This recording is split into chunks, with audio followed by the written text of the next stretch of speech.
Magic was introduced to us back in Volume 3 of RWBY, and since its introduction, we haven't really learned that much about it. We don't know where it originated from, if it used to be widespread, if Ozpin's the only one who has magic, what gives him the ability to gift magic to others, how did he get his magic in the first place, etc., etc. One thing we do know is that magic is possessed by a person by it being bonded to their aura. And since aura is a manifestation of their soul, it essentially means that aura is bonded to their soul.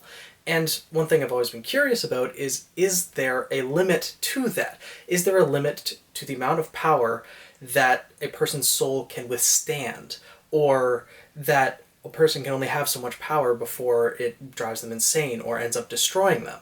Because with Ozpin, I wouldn't consider him to be a normal person per se. We know that at least all of the magic that we have seen or heard of in the RWBY series so far, Crow, Raven, and the Maidens, all used to belong to Ozpin, and he still has some magic of his own. So, as far as we know, he is the only magical being that exists so far in the RWBY universe. And I am guessing that he's not a normal human because of that. First of all, he's an accumulation of numerous souls right now, so him having all that magical power I wouldn't consider being bound to a single soul, and based on him having all that magical power, I wouldn't consider him a normal human to start off with, because the first incarnation of him that had all of this magic power, we don't know if he was born with it. He could have been born a normal human, but upon getting all of that magical power, I'm guessing he became something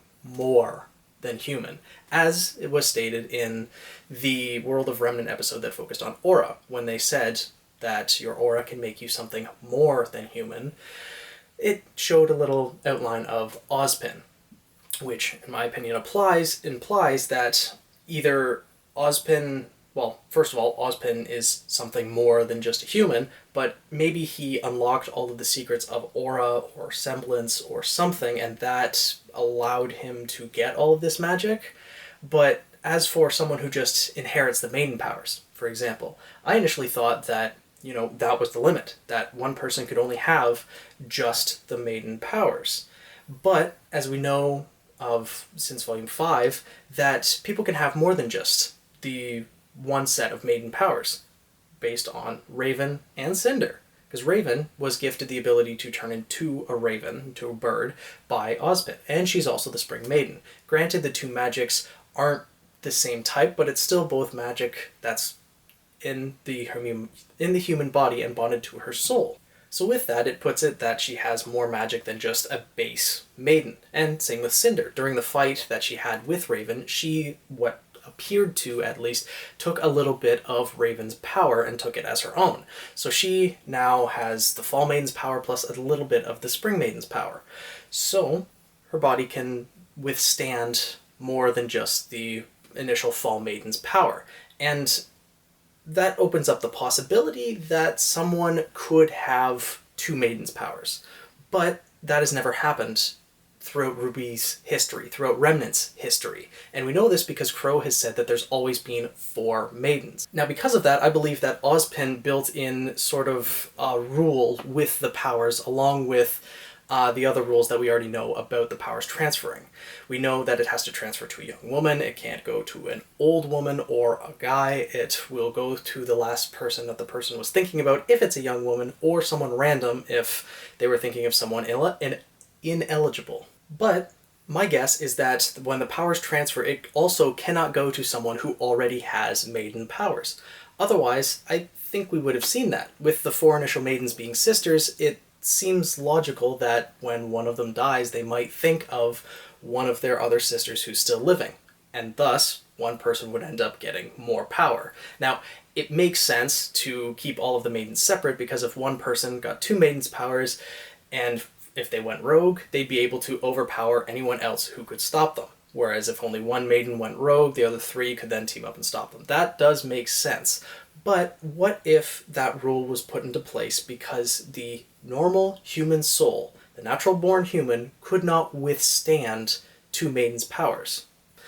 Now, there's not really much of a basis for this, but it's interesting to think about because There's always the saying that, absolute power corrupts absolutely, and this magic that people have, it's essentially what dust is, except on a much higher level. And they don't need any external force to be able to use this kind of power.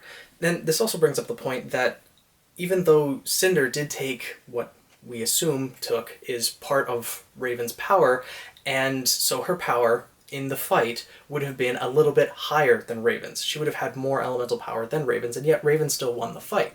In fact, when they conjured up those giant swords, they were about even. So that raises the question of, okay, if their magical output was the same, but Cinder had more magic, that tells me at least that there is a limit to the amount of magic that the body can output.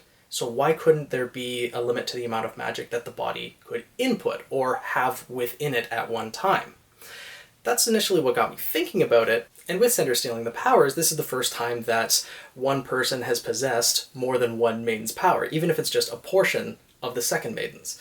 And this obviously opens up the possibility that, as I mentioned before, one person could have multiple maiden's powers, and that could be potentially where the series is leading, that one person will eventually gather all of the powers together. I personally don't think it's Cinder, but hey, definitely could be.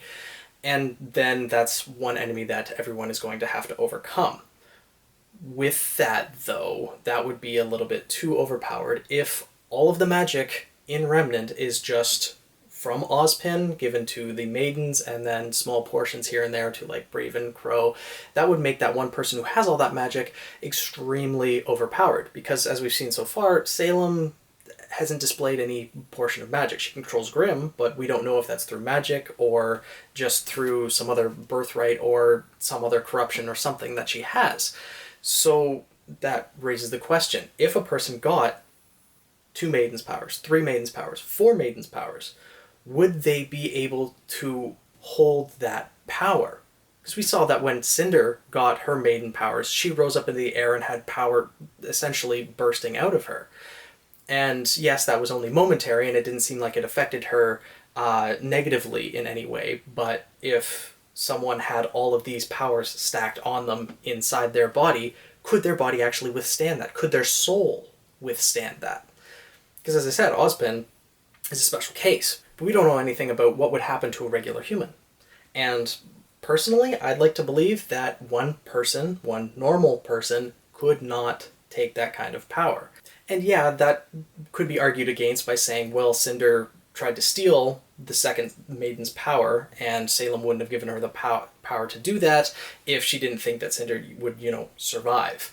Maybe someone can hold 2 maiden's powers, but stacking more than that, I don't really know. Let me know what you guys think down in the comments below. Is there a limit to the amount of magic that a person could have, or could someone get all of the maiden's powers? I'm curious to know what you guys think. But yeah, I'll talk to you down in the comments, and make sure to subscribe if you like this video. I'll see you in the next one.